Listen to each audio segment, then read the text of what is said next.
Some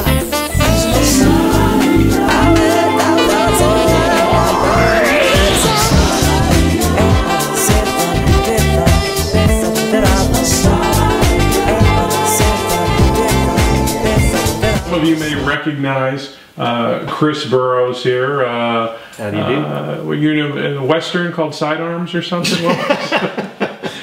Yeah, sidekick, side story, West Side Story. No, at any rate, yeah, sideways. So, tell us a little bit about what you do here at Alma Rosa. Well, I don't really have an official title. I guess if I do, it's tasting room manager, and thusly translated, I manage to show up at the tasting room. But I am in charge. I do have certain responsibilities. Primarily, I'm the guy that meets you when you come here and introduces you to the wines and try to relieve some of the mystique of wines, because it's an everyday thing for us guys. Richard Sanford, heard recently, being inducted into the Vintners Hall of Fame. I know. How many home runs do you have to get to do that? I think it's over 500. So how did you first hear the news, and what'd you think? Of Richard's induction into the Vintners Hall of Fame? There was a little printout on my desk, and it said, hey, do something with this. So I'm trying to catch up and get something done with it, but my spin on it is kind of riffing with all the other Hall of Fames, you know, baseball. What's the best thing about what you do here? Richard actually explained it one time. He said the nature of this business, and I took it at the time to mean the wine business, but I take it now to mean this business, is we get to be who we already are. So that's really the best thing. I mean, corporate world, I don't think so. I don't want them, they don't want me.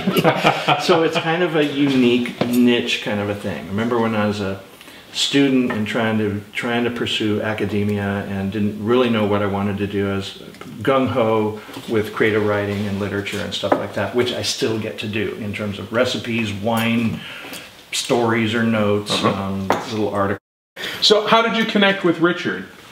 I got into the wine business after getting out of another very specialized niche kind of gig, which was doing travel arrangements for surfers who had the money to pay for travel. I'm living in the San Ynez Valley, coming out of Manhattan Beach, California, which is where I'm from, and realized that the wine biz might be the way to go. And I knew some stuff. I'd had wine gigs before in summers. And then one day Richard called, and I thought maybe I was in trouble. He asked if I could meet him in a half hour or something like that. I go, okay. So he said, you know, rather than work at all these places, what if you just settled down here? I mean, that could work out, and in fact it did. So it's been shy of 20 years, but closer to 20 than not. Nice. That's how it happened. So being working in the tasting room as long as you have, I would imagine you've seen your fair share of wine travelers. And you could probably write your own book on it, I would guess, on some of the experiences. It would almost be like the Churchill volumes here, the history of English-speaking peoples, you know, 4 volumes of a few years. But do you have any fun stories that you might be able to share that are, you know, they're not going to actually rate these, but... there are too many to even dredge a single one up right now. We just load the libraries. Yeah, mostly it's all good. You know, there's a saying out there in the world that's popular these days that it's all good. But I would say mostly. Because when it isn't, you know. And mostly people are in a good mood. They like coming out to where we are. I mean, it's a funky location, very unique, kind of specialized. You can't be pretentious in a place like this. It just doesn't work. And so we have eschewed pretense altogether. Awesome. You know, everybody here, you know, Richard too, you know, he's like marching in out of the fields with mud on his boots and stuff. So for me, it's happiest when you get just a connection to people, and wine is like the coupler of 2 different train cars. It unites us in something, and then we find what that union is and then extrapolate on that. And it can range into music, poetry, literature, food, cooking, all of these things that a lot of people enjoy, particularly in the harmony and company of really, really cool wine. My favorite group of people, I think, is the earnest beginner. You get the kind of people that try to one-up you. I know more about wine than you, or I've got 7 million bottles in my collection. And it's like, you know, even if you drink one a day, like somebody else is going to be drinking most of it. So you better.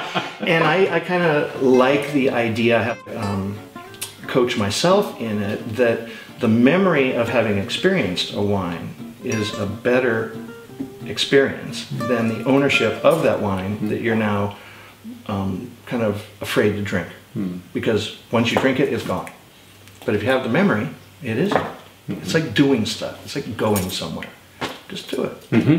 Yeah.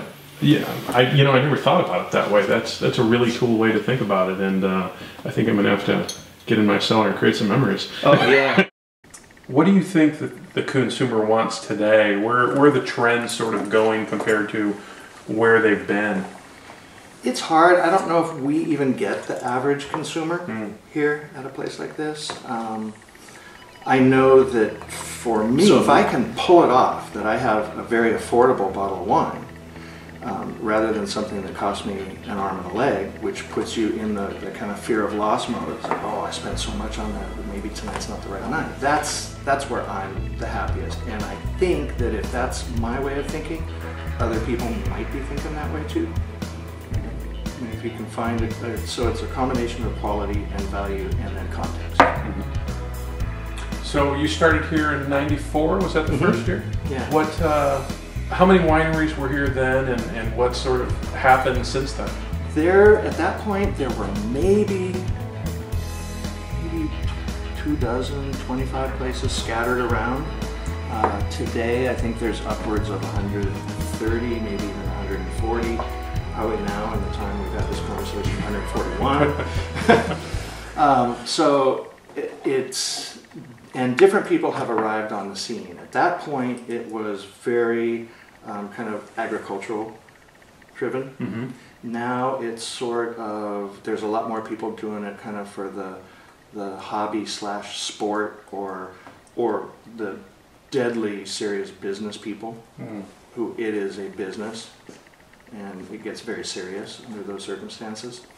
I wouldn't say it's become more competitive. I wouldn't say that, but it has, because there's a lot more choices for the consumer at different price levels. But still, for me, the really resonating characteristic of being in this business, in this region, is the sense of community with the other guys that are doing it too. And people, somebody from some suburbs or the city, they look around at the beautiful hills and the babbling brook and say, what do you do? Well, you're on vacation and you came here. I live here. And what we do is hang out and have, put on music or play music together, drinking wine, cooking food, telling stories. I mean, occasionally, part of our job as humans is to wander away from the campfire and have an adventure, and return to the campfire and tell the guys about it. That's kind of life. What do you think San Ynez will be like in 10 years from now? It's kind of hard to say.